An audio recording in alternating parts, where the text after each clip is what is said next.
S'il y a une chose dont le Congo a besoin en ce moment, dans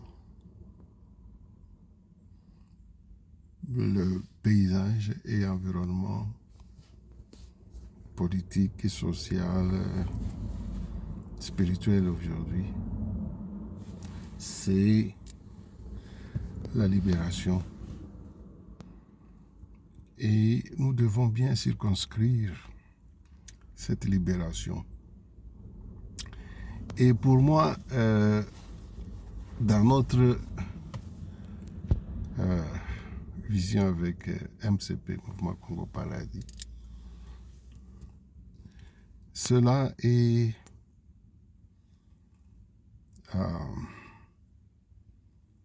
vraiment indiqué que nous puissions donner certaines directives, orientations, conseils au peuple congolais pour qu'il puisse saisir de quoi il s'agit vraiment quand on parle de libération et de liberté. Bon, moi, je pense que le contexte en tant qu'être humain, le contexte est bien circonscrit dans le message et la vie du Seigneur Jésus-Christ. Eh bien, le Seigneur Jésus-Christ est venu sur la terre, lui qui est chemin et la voie, pour nous donner et nous indiquer, si pas nous montrer la véritable voie pour la libération. Bon, et actuellement, la question est vraiment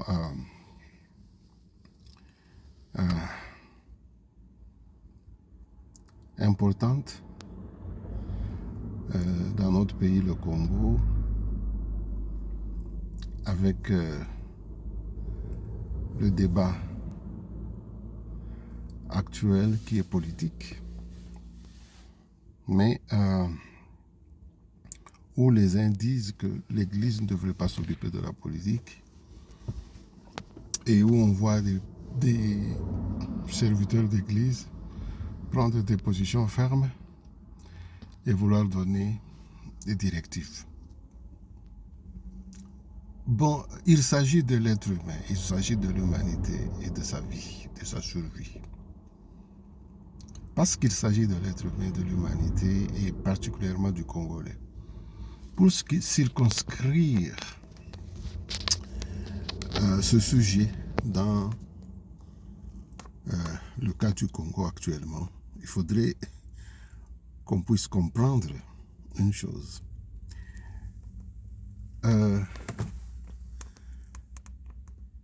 Le message qui a été apporté par le Seigneur Jésus-Christ se reflète dans sa vie même et son comportement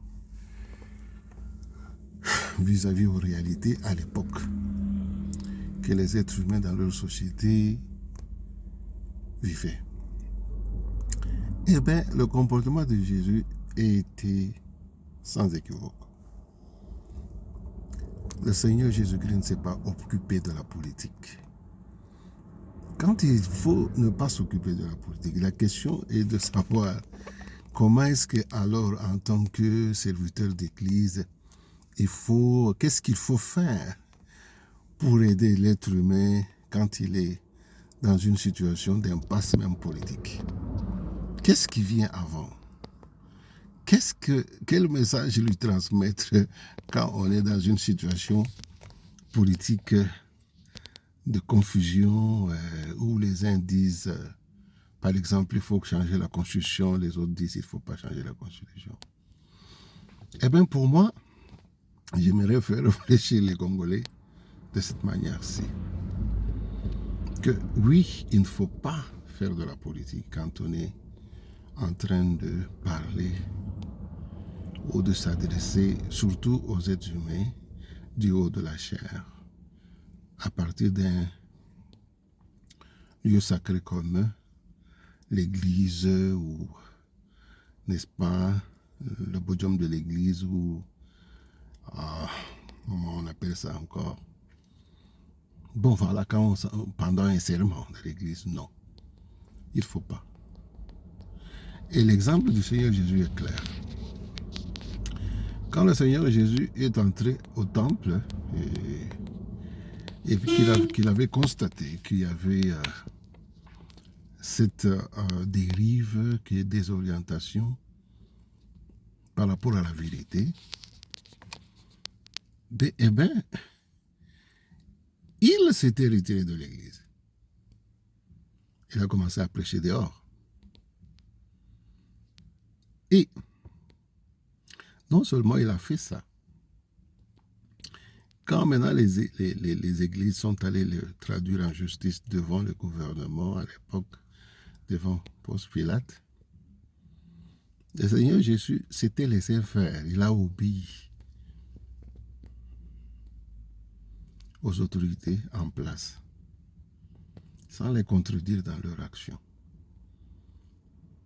Mais il tenait à ce que chacun des autorités, que ce soit ecclésiastiques ou les autorités d'État, puissent être conscients dans leur action qu'ils n'allaient pas entraver à la volonté divine.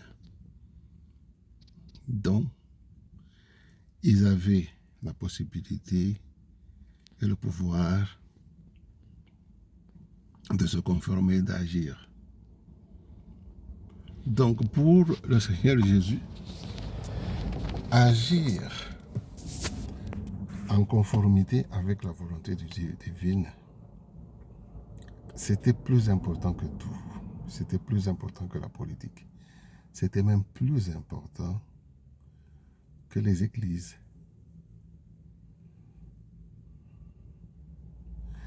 Et aujourd'hui, quand nous discutons sur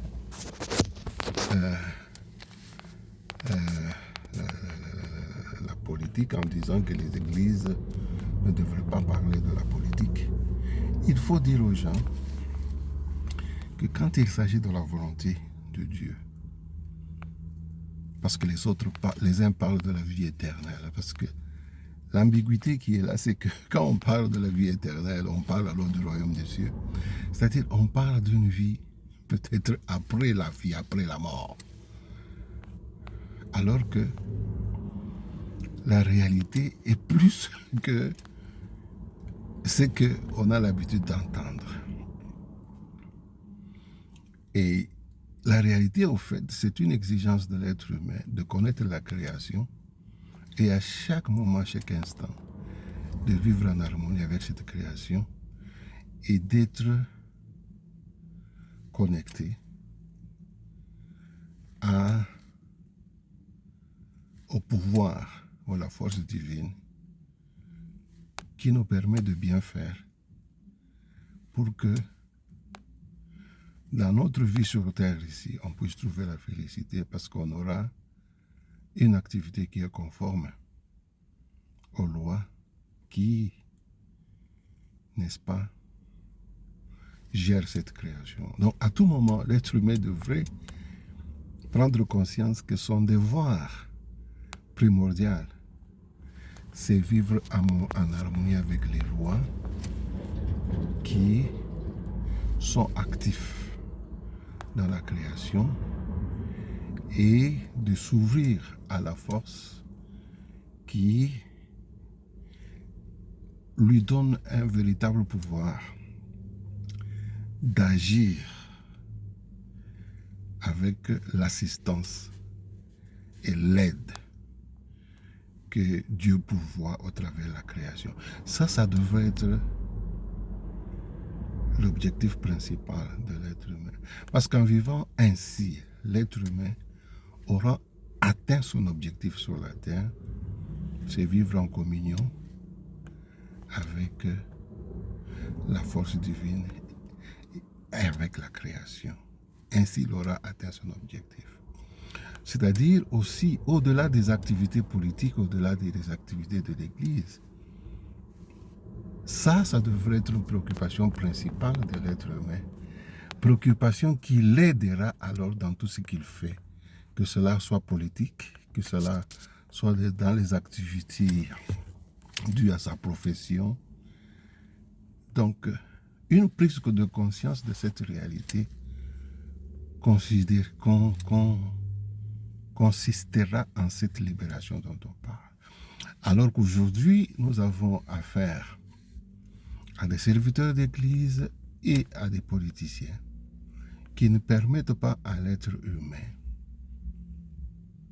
d'être disposé correctement pour qu'il puisse agir en harmonie avec la création, de sorte que le pouvoir réel qui réside dans la force ou le pouvoir réel qui émane de cette création puisse être avec lui et en lui.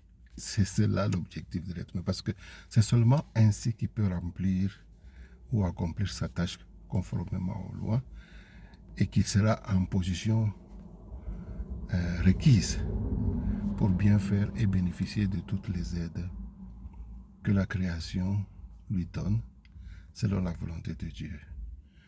Donc, les aides que Dieu a pourvues pour nos activités sur la terre, dans notre création, soient bénéfiques pour nous, pour notre environnement, pour nos semblables, que ce soit constructif et puisse avancer dans le bien-être de l'être humain. Donc voilà la libération dont je voulais parler. C'est pouvoir se libérer, n'est-ce pas, de toutes ces forces qui cherchent à détourner l'être humain de cet objectif principal qui est d'agir avec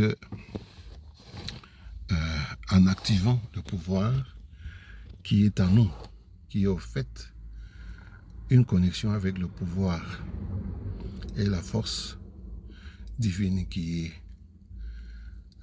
en action à tout moment, à chaque moment dans la vie de l'être humain. C'est seulement en ce moment-là que l'être humain arrivera à accomplir des œuvres qui vraiment sont les œuvres attendues du véritable être humain tel que voulu par la volonté créatrice. Donc aujourd'hui, malheureusement, cet objectif est détourné par le fait que les gens donnent la priorité à autre chose et ils mettent la charrue devant le bœuf. Donc, au fait, ce qui devait être fait, c'est que l'être humain devait être d'abord en bonne position pour agir, pour activer le pouvoir qui est en lui, qui le permet de vivre en harmonie avec son environnement, avec la création, donc avec Dieu. Et en étant ainsi, tout ce qu'il peut influencer, tout ce qu'il va faire répondra à, n'est-ce pas, à les objectifs que, en tant qu'être humain, il devrait atteindre pour satisfaire aux exigences des lois divines et rendre cette vie sur la terre agréable, telle que voulue par la volonté de Dieu. Donc, la préoccupation de pouvoir activer ce pouvoir dans l'être humain à tout moment et le maintenir et d'en devenir conscient est plus grande que autre chose que la politique, que autre chose.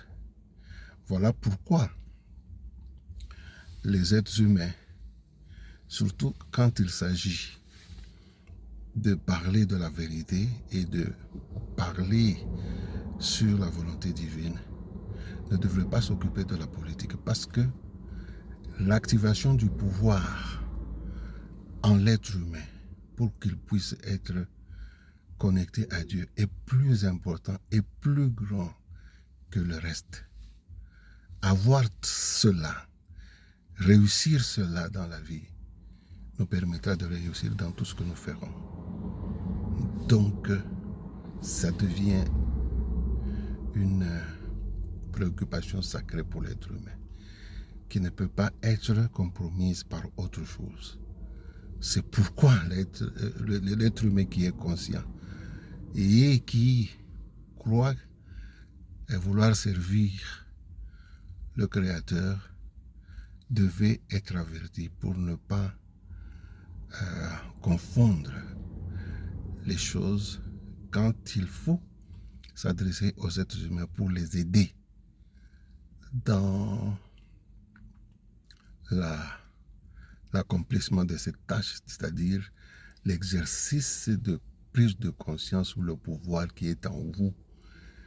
Le pasteur ou les prêtres ne peuvent pas substituer cela à un exercice politique, ce qui serait vraiment malheureux et décevant, parce que l'être humain aura alors manqué son objectif. À quoi vous sert-il, n'est-ce pas, de gagner le monde si vous perdez vraiment votre vie? Donc la vie véritable commence là-bas. Voilà pourquoi on ne doit pas confondre les deux. On ne doit pas mêler les choses divines à la politique et à autre chose. Merci.